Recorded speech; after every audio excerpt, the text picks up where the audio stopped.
Hello again, and welcome back to the basement. It's good to be with you, and I'm glad that you are here.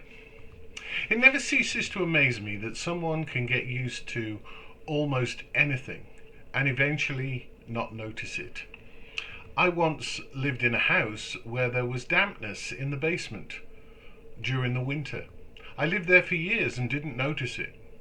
There was no mold growing on the walls or anything like that. But it was only when someone else went into the room and said, "It's really damp down here," that I bought a dehumidifier. In the initial weeks of using it, gallons of water were removed. Years ago, when I was working on my PhD, which was never finished, one of the things I considered was systems analysis. The idea was that we are all presented with a range of things, perhaps ideas or even objects, and we select those to suit our purposes. On the other hand, we might have things forced upon us. This creates the environment in which we live. It applies to people and to organizations. Sometimes we make choices which cannot be reversed, and at other times they can. The reason I was looking at this was because I was trying to work out the answer to the following question. How do we communicate the Christian gospel in a postmodern culture? That question's a little outdated now. Perhaps the main idea is not, however. Generally, we all remain in our own environmental bubble or bubbles until something comes along to challenge the assumptions we have made. When that happens, generally we respond in one of two ways. Either we batten down the hatches and try to continue as we were, or we make changes.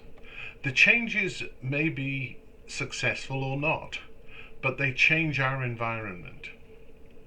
During this current COVID-19 pandemic, many people have had their assumptions about life, faith, work, leisure, you name it, challenged, and changes have had to take place. Yesterday I was listening to a piece on the radio pointing out that many companies are going to have to reconfigure their office needs. One reason is because of the need for social distancing, and another is because working from home has proven to be successful for both some companies and also their employees. As the church, we face the question of how we respond to the challenges of this time. Here are a couple of examples to begin with.